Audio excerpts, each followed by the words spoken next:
Maharashtra state Urdu साहित्य academy के सहाफ़ती award का ऐलान। नांदेड़ के 3 सीनियर सहाफ़ियों के नामों का इंतखाब। शहर के लिए एजाज़।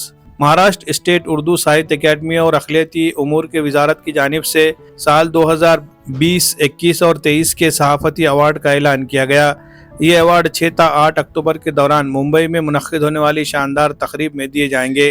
काबिल ज़िक्र बात यह कि नांदेड़ के 3 नामवर सहाफ़ी इस बार के अवार्ड याफ्तगान में शामिल है, जो शहर के लिए एक बड़े एजाज़ की बात है। साल 2023 के बेहतरीन सहाफ़ती अवार्ड के लिए नांदेड़ के सीनियर सहाफ़ी अल्ताफ़ अहमद सानी, मुदीर आला रोज़नामा नांदेड़ आलमी तहरीक का इंतखाब किया गया। वो 1980 से सहाफ़त के शोबे में खिदमत अंजाम दे रहे हैं और इन्हें बेबाक रिपोर्टिंग और मुस्बित सहाफ़ती किरदार के लिए जाने जाते हैं। साल 2021 के बेहतरीन सहाफ़ती अवार्ड के लिए नांदेड़ के ही एक और सीनियर सहाफ़ी रोज़नामा कामिल यकीन के मुदीर आला मोहम्मद सादिक का नाम शामिल किया गया है। वो भी कई दहाइयों से सहाफ़ती दुनिया में अपनी मेहनत और उसूली सहाफ़त के सबब नुमाया मुकाम रखते हैं। इसी के साथ साथ साल 2020 के अवार्ड के तहत नांदेड़ के मारूफ सहाफ़ी रोज़नामा इनकलाब के ज़िला नामा निगार ज़मीर अहमद ख़ान को भी एजाज़ से नवाजा जाएगा।